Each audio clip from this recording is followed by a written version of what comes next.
Assalamualaikum warahmatullahi wabarakatuh. Bak kata pepatah, tak kenal maka tak cinta. Izinkan saya perkenalkan diri.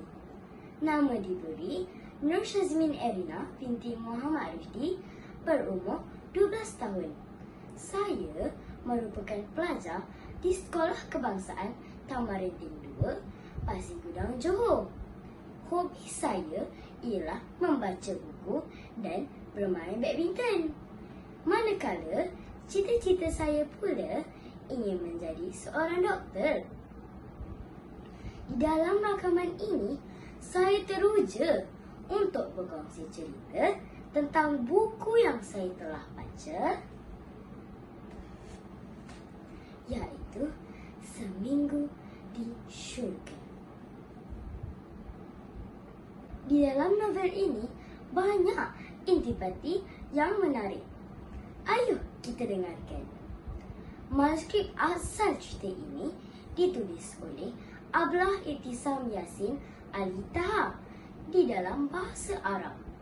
Beliau merupakan seorang guru wanita yang berasal dari Sudan. Buku ini telah diterjemahkan ke dalam bahasa Melayu oleh Abu Farhan Al-Madani. Ia diterbitkan pada tahun 2018 oleh Galeri Ilmu Sendirian Berhad. Buku ini mengandungi 154 halaman.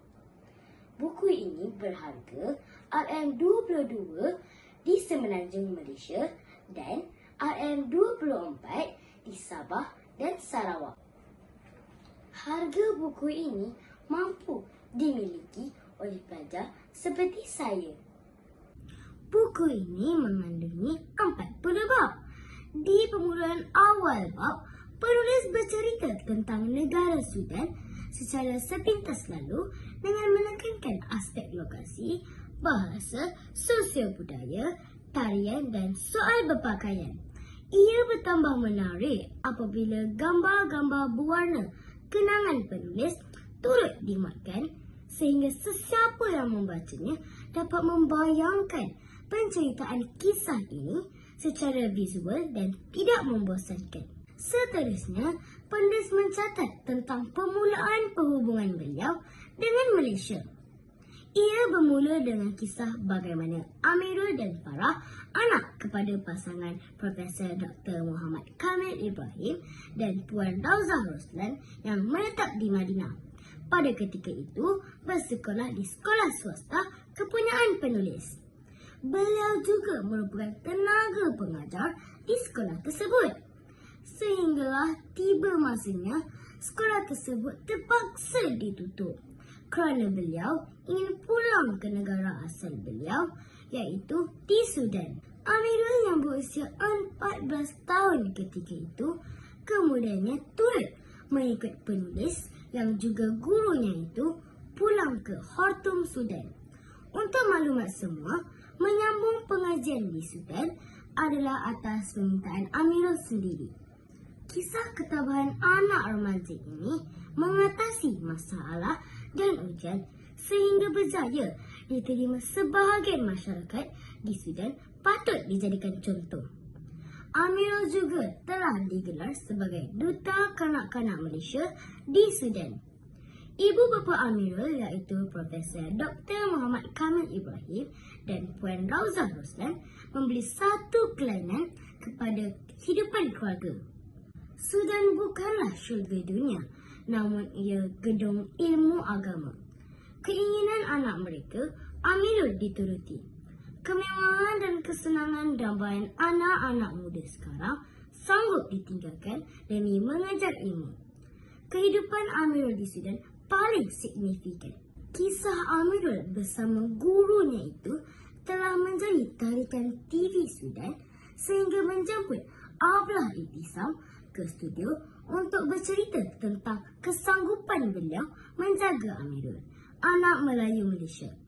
Amirul sendiri pernah ditemu ramah oleh TV Sudan untuk menceritakan kisahnya ketika berada di Sudan selama 3 tahun sehingga berjaya dan lulus dengan cemerlang dalam sijil sekolah menengah Sudan. Kemuncak penceritaan di dalam novel ini apabila penulis menerima pelawaan dari Profesor Dr. Muhammad Kamil Ibrahim dan isterinya untuk berada seminggu di Malaysia. Pasangan tersebut mahu beliau menghadiri majlis pelancaran buku Amirul Budak Sudan. Buku yang ditulis oleh Ibu Amirul sendiri, iaitu Puan Rauzah Roslan. Hakikatnya mereka mahu menyatakan rasa penghargaan dan terima kasih kerana telah menjaga dan mendidik Amirul sepanjang berada di Sudan. Seminggu berada di Sudan, penulis memutuskan untuk menulis pengalaman beliau ketika berada di sini. Penulis turut memuji sikap baik hati penduduk Malaysia yang kaya dengan adab sopan dan senyuman. Antara pengajaran yang saya perolehi setelah membaca novel ini ialah: pertama, kita hendaklah sentiasa berkasih sayang tanpa menghiraukan warna kulit, bahasa, bangsa serta keturunan. Kasih sejati ditunjukkan oleh Abdullah Al-Isam sanggup berkorban untuk menjaga Amirul yang tiada langsung bertalian darah dengannya. Kedua, sekolah memang tempat untuk belajar, tetapi belajar tidak harus di sekolah. Dunia dan seluruh isinya menyimpan banyak ilmu yang masih tersembunyi. Kata-kata motivasi ini saya petik untuk mengaitkan kesungguhan dan semangat luar biasa Amirul yang ingin menuntut ilmu. Dalam usia yang masih muda, beliau sanggup memilih untuk berhijrah bersama gurunya ke Sudan demi menyambung pengajian. Dan yang terakhir, kita haruslah sentiasa berasa bersyukur dengan apa yang kita ada. Saya sangat bersyukur kerana dilahirkan di Malaysia. Ini kerana berdasarkan kisah penulis ketika berada di Malaysia. Beliau menggambarkan Malaysia adalah syurga Allah berdasarkan atas muka buminya yang kaya dengan pelbagai tumbuh-tumbuhan dan buah-buahan. Allah telah menganugerahkan Malaysia harta alam semula jadi yang mampu menggembirakan jiwa dan menenangkan hati. Akhir sekali, ingin saya nyatakan buku ini sangat bagus dan jalan ceritanya mudah difahami. Sekian, terima kasih.